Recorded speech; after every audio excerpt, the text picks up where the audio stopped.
Good evening, friends, family, and fans. It's been a while since I've done any videos. I'm sure you've probably thought the same thing. So, what's been going on in my world? Well, everybody knows my dad passed away, and that was very hard. Um, but I know that he is in a better place, like they say. I know that he's still helping. When I call him, I know that he hears me. I know he's listening. Why am I so just, I'm just like I started out wanting to do a video about what I'm reading about, and then I went straight into, because it's been a while since I've been online, and I'm looking at myself and I'm like, geez, I don't even know who I am, who I'm looking at. Like, I've been so consumed with everything else around me that I kind of lost myself, and I'm trying to find myself again. You know, um, so I decided to find myself by diving into a good book and stopping some of my limiting beliefs. So I wanted to share that with you. Anybody that's willing to listen, anybody that wants to chime in, join me. Chapter 1, Discovering Your Limiting Beliefs About Money and Success. If you believe you can, and if you believe you can't, then you're right, by Henry Ford. Success, money, and personal fulfillment. If you're honest with yourself, do you really believe you can have it all? That you can make great money doing what you love while enjoying a rewarding personal life? Do you believe it's possible for others, but maybe not for you? That perhaps you don't have the education or the skills or the support, or that you're just not lucky enough? I mean, I know people like this, so, For years, I, like many, struggled to believe that success was possible for me. Always stressed out about money, unhappy in jobs. I worked long hours, long nights, and on weekends get various businesses off the ground. When success appeared, it was exhilarating but unsustainable. The cycle went on until one day I found myself in over $1 million of debt due to failure of my real estate investing business. Wow. Well, thank God I was never that far in debt. I won't go into how it happened. That's a story for another day. But I will say that it was one of the toughest times of my life.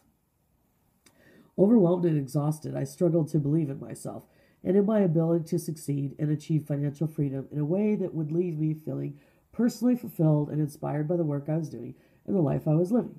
Well, I can personally relate to that because here lately, I feel like I'm not living up to my full potential. If you've been through tough times, and if you're currently going through tough times, you know exactly what I mean.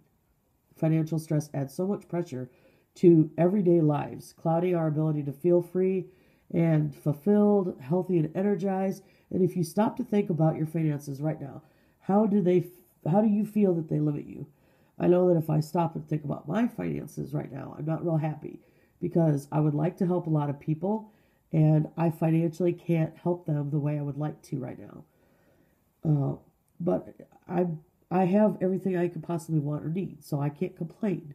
But I know I'm not in a position where I can actually go out and help people the way I would like to be able to help people.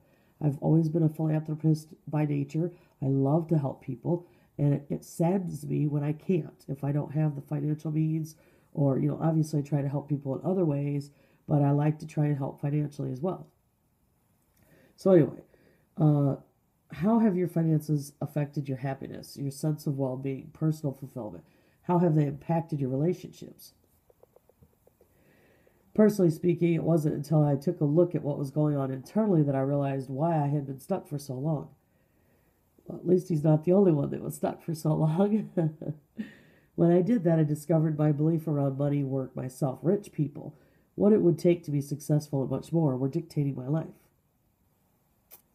For the first time, I understood how much my own beliefs were limiting the amount of financial success and personal fulfillment I could experience. That realization was a huge turning point for me. It was the moment when I began to understand that I only be able to change my life once I'd changed my beliefs. As important as my realization was, that alone never could transform my life, as it was only when I used that tapping technique to transform my beliefs. I'll share how soon that my work, finances, and daily life began to follow suit. I can tell you there's another great book I'd like to read called The Secret, and that really helped open up my personal beliefs. and things. I mean, just putting your money in your wallet a certain way can actually help you financially.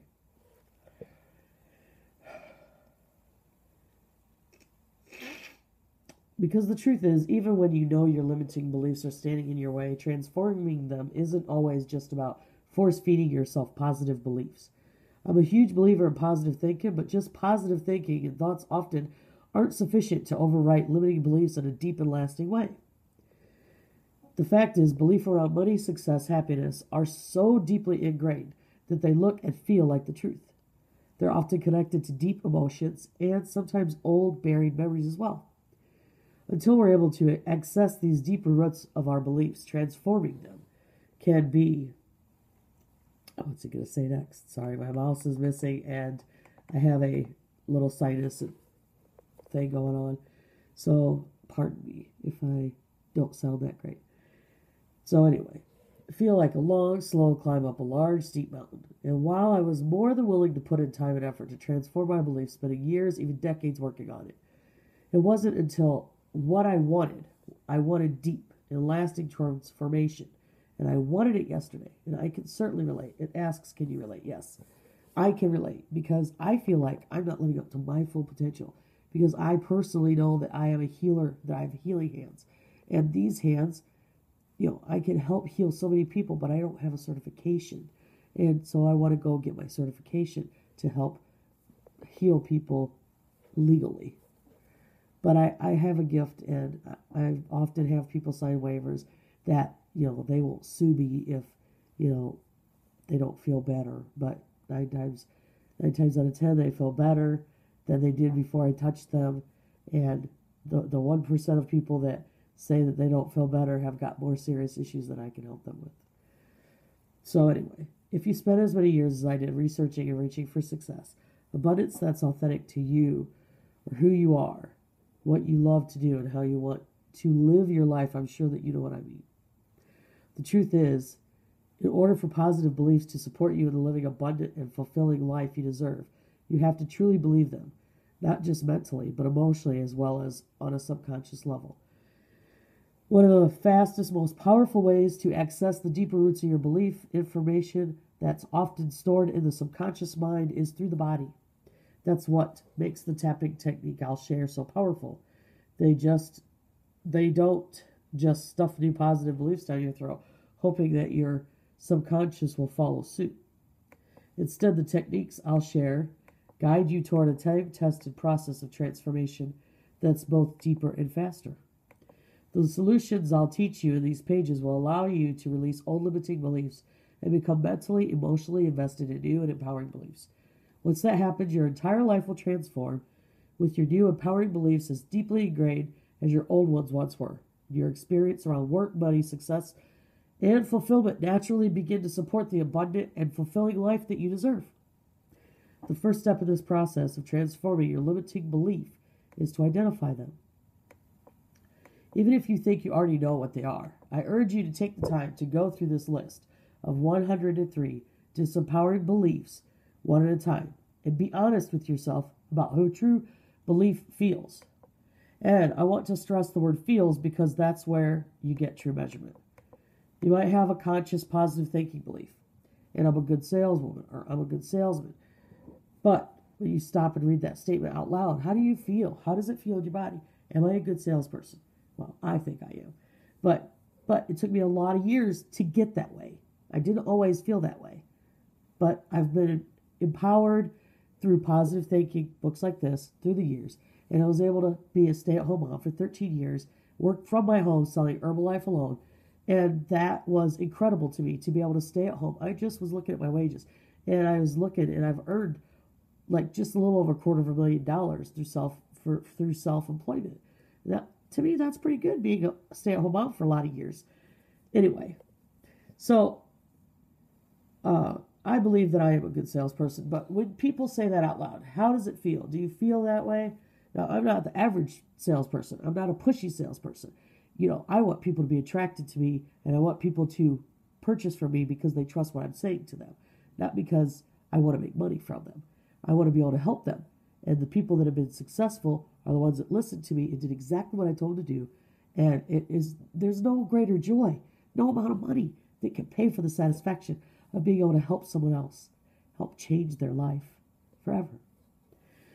So as you go through this process, make sure that you read each statement aloud and internally. If you don't have the space to do that because of others around you, or feel that in your body how true each statement feels to you, ask yourself out loud. You might not suddenly feel the truth of that subconsciously as you think something like, no, I'm not, or who am I kidding? I never get good results. That gut feeling comes up. That's the true measurement of your own belief. Okay. So for me to say that and know I'm a good salesperson, I know I'm a good salesperson. That's just all there is to it. But, I didn't always feel that way. I didn't. So, after you've gone through this process of identifying your limiting beliefs, in the next chapter, you'll begin eliminating them, tapping the incredible, powerful, effective technique that I use and have shared with thousands of clients who are reaping the rewards of each new life each and every day. So let's get started. Exercise 1, identifying your limiting beliefs. To do this exercise, you will need 10 to 15 minutes of uninterrupted time. As I mentioned, ideally, you want to reach each belief out loud and rate how true it feels on a scale of 0 to 10, with 10 being completely true and 0 being not true at all.